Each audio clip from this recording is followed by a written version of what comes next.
It's time for Maggie and the Moms, sponsored by Tampa General Hospital. Welcome to Maggie and the Moms, where we celebrate but never sugarcoat parenting. On our panel today, we welcome Jeanette Kaplun, a mother of two, and the founder of Hispana Global, where she shares parenting, beauty, fashion, food, and travel for Latinas. Danielle Bayard-Jackson is a mother of two now. She just recently welcomed her second child just 2 months ago. Congrats on that. Welcome, baby Harper. She's also a friendship coach who shares her tips for making and keeping those all-important adult female friendships on DanielleBayardJackson.com.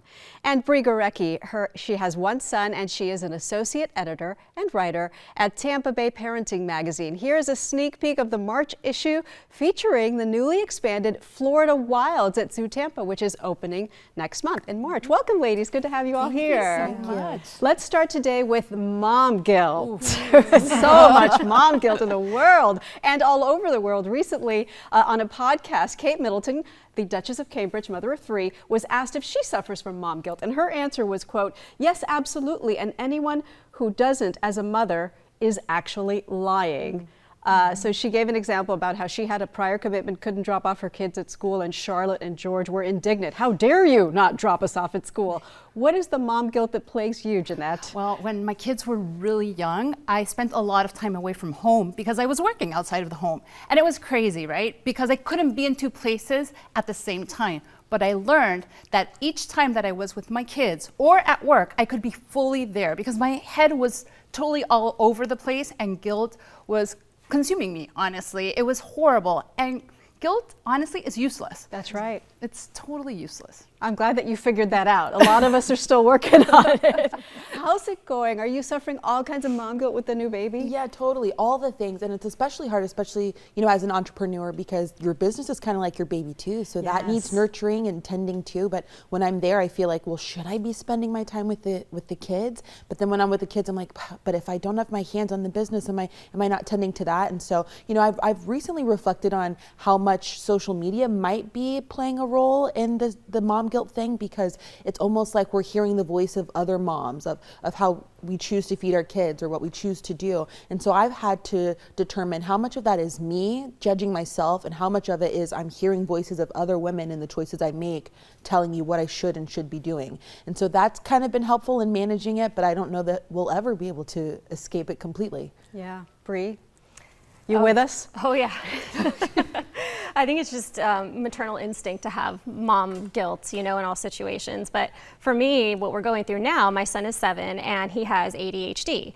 And it's a learning experience for not just him, but for us too, because it's new to us. There's a lot involved with it. And it's just a whole roller coaster ride of doctor's appointments, medications, school accommodations. And so the mom guilt that I tend to feel a lot is, am I doing the right things for him? Am I doing too much because he is so young, or am I not doing enough? There's never a win-win. And it's just a lot to think about because I want the best for him and I want to make sure that I'm doing enough for him, but at the same time, am I just overwhelming myself, or should I be doing more? So, and then you just feel that twinge of massive guilt. Yeah, I feel it every single day. Every single day. There's not a day I don't feel guilty about something or feel like I'm not failing at something. Most recently, last week, I was sick in bed, could not get out of bed.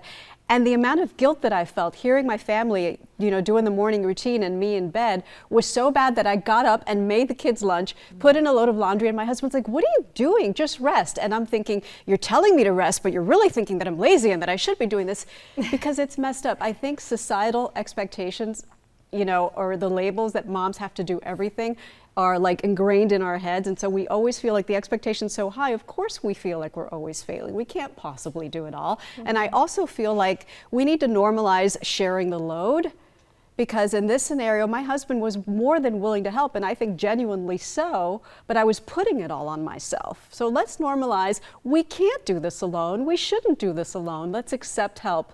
And hopefully that will ease a little bit of our mom guilt. And you mentioned something that's so important, because maybe we think we can do it all, but we can't really do it all at the same time. That's right.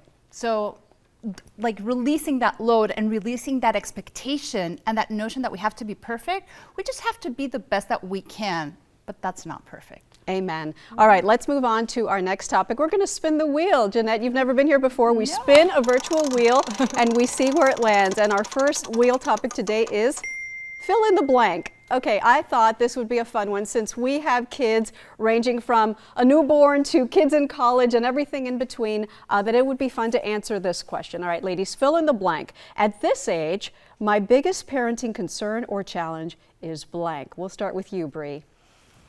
I think my biggest challenge right now is at age 7, there's a lot of defiance. A lot of it. This is kind of when they start picking up things at school and they start building that attitude a little bit more, and there is a lot of defiance, and it's, you know, you want to be sympathetic and you want to, you know, be the cool mom, but you have to put your foot down and you just have to just let them be angry. It's temporary, but it's, yeah, we've noticed a lot of that, so. Normal, I think. Oh, I mean, yeah. definitely. Oh, I think that's a absolutely. typical 7-year-old behavior. Oh, for sure. If that's any consolation. Where are you with your biggest concerns right now with your 2 kids? I think for my 3-year-old, it's much of the same, where we're trying to nurture his spirit of independence, and we want you to have your own personality, but I also need you to listen to mama and dada. So kind of striking that balance. And then with my 2-month-old, it's, you know, naturally the baby milestones. And is she advancing in all the right ways? Is she ahead or behind, and things like that? So I think those would kind of be my 2 challenges and concerns. But I know at the end of the day, to just kind of release and trust that it will all work out and balance out helps to kind of take a little bit of the pressure off myself. Well, you've been through both of those phases, Jeanette, with your 2. Where are you right now? Well, right now I'm in the 16-year-old and 19-year-old phases. Ooh, So goodness. we already went through that, and trust me, those challenges seem nothing compared to what you face when your kids are older and they're so independent that you just have to trust that you gave them the tools to make the best choices on their own when you're not with them. Gosh, and it's hard. It's hard to let go. It's hard to raise a child to not need you.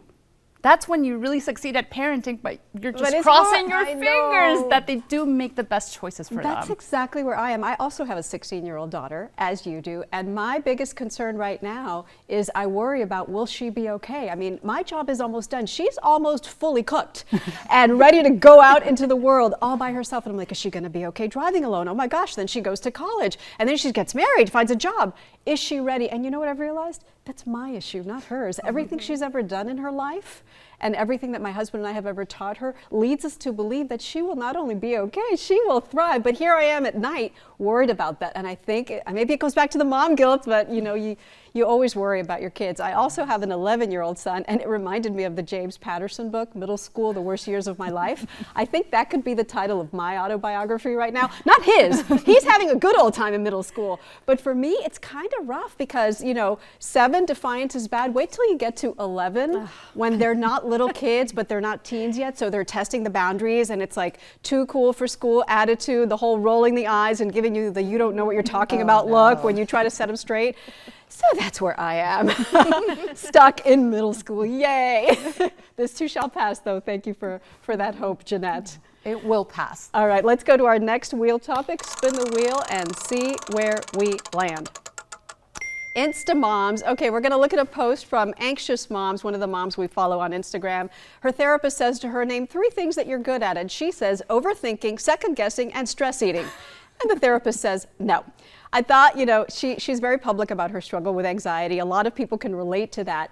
But it's also true that when we're asked a question like that, don't we tend to self-deprecate and not give ourselves enough credit as moms? So, Jeanette, name 3 things that you're good at, and they have to be 3 positive things that you're good at as a mom. It's hard, but honestly, I'm a great listener, so I'm always there to listen to their problems, and sometimes all your kids need is a little sympathy, a little empathy, and not problem solving. I've learned that. Second, I'm their biggest cheerleader. I love them unconditionally, even if I don't absolutely love everything that they do. And third, I've learned that honestly, they need to be on their own, and I've learned to let go, so I'm good at that. All right. Yours? With the little ones, I think I am really good at having a spirit of playfulness with them and not taking everything so seriously. With my 3-year-old, you know, as a former high school teacher, I'd like to think I'm good at making sure he's on top of his reading, and we do that a lot while making it fun, of course. And then also exposing them to new things, even though they're young, but making sure they're meeting new people, learning different topics would probably be 3 things that I'm strong with. Bree, you're 3? So for me, I think I'm very supportive. You know, he's at that very vulnerable age right now. So I like to support him in everything he does. I'm very sympathetic, no matter how big or small his problem is. And then I'm also very involved. I like to be involved at school, be there for him when I can, because I know that probably won't last very long. My three very quickly, because we're out of time. I'm going to go with very good at juggling their schedules, not easy, helping with homework and studying for tests. Got to pat myself on the back for that one. And care and comfort when they need mama. She's there. Ladies, thank you for being here. Loved having you. Thank you so much. All right, we'll be right back.